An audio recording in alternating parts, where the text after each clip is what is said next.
ரொம்ப சூப்பர் ஈஸியாக உருளைக்கிழங்கு அப்பளக்கூட்டு எப்படி செய்கிறதுன்னு பார்க்கலாம். இது வந்து பார்த்திங்கன்னா காரக்குழம்பு, ரசம் சாதம் இதுக்கெலாம் ரொம்ப சூப்பராக இருக்கும். அன்றைக்கி வந்து நான் இந்த மாதிரி தான் வந்து நல்லா சூப்பராக ஒரு கல்யாண விருந்து சாப்பிட்டேன்.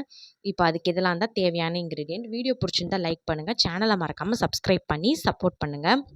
இந்த கப் அளவு இருக்க கடலைப்பருப்பை நல்லா ஒரு 1 ஹவர் ஊற வச்சு எடுத்துக்குங்க.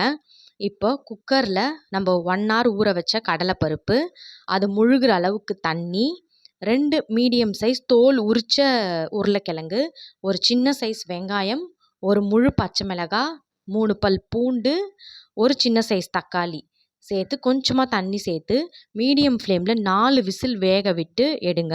நல்லா அந்த ப்ரெஷரெல்லாம் ரிலீஸ் ஆனதுக்கப்புறம் இப்படி ஓப்பன் பண்ணிங்கன்னா நல்லா இந்த மாதிரி சூப்பராக வெந்திருக்கும். இந்த அளவுக்கு வெந்திருக்கணும் கடலைப்பருப்பு. இப்போது இந்த மாதிரி சும்மா ரஃப்பாக அப்படியே வந்து உருளைக்கிழங்கை வந்து பெரிய பெரிய பீசஸாக கட் பண்ணிக்கோங்க. இப்போது ஒரு கடாயில் 3 டேபிள் ஸ்பூன் எண்ணெய் சேர்த்து 1/2 டீஸ்பூன் கடுகு, உளுத்தம்பருப்பு, சீரகம், 3 காஞ்ச மிளகாய், 2 குச்சி கருவேப்பிலை, ஒரு 4 பல் பூண்டு தட்டி சேர்த்துக்குங்க. சேர்த்து கொத்தமல்லி கொஞ்சமாக நல்லா இந்த மாதிரி வதக்கி விட்டுக்குங்க. இப்போ இதில் 1/4 டீஸ்பூன் மஞ்சள் தூள், பெருங்காயத்தூள் சேர்த்து நல்லா அந்த எண்ணெயோடு இப்படி கலந்து விட்டுக்குங்க.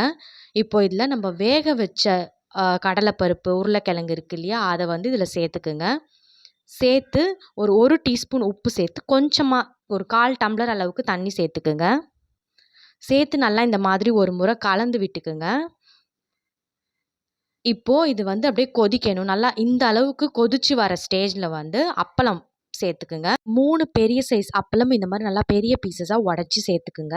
சேர்த்து நல்லா இந்த மாதிரி ஒரு முறை கலந்து விட்டுக்குங்க. இப்போது மீடியம் ஃப்ளேமில் ஒரு 2 நிமிஷம் கொதிக்க விடுங்க. இதை ரொம்ப கொதிக்க விட்டுறாதீங்க, ஏன்னா இதை பேசிக்காகவே ஆறிட்டா ரொம்ப திக்காயிடும். அதனால் ஒரு 2 நிமிஷம் கொதிக்க விட்டு இறக்குனீங்கன்னா நல்லா சூப்பர் டேஸ்டான உருளைக்கிழங்கு அப்பளக்கூட்டு ரெடி ஆகிடும்.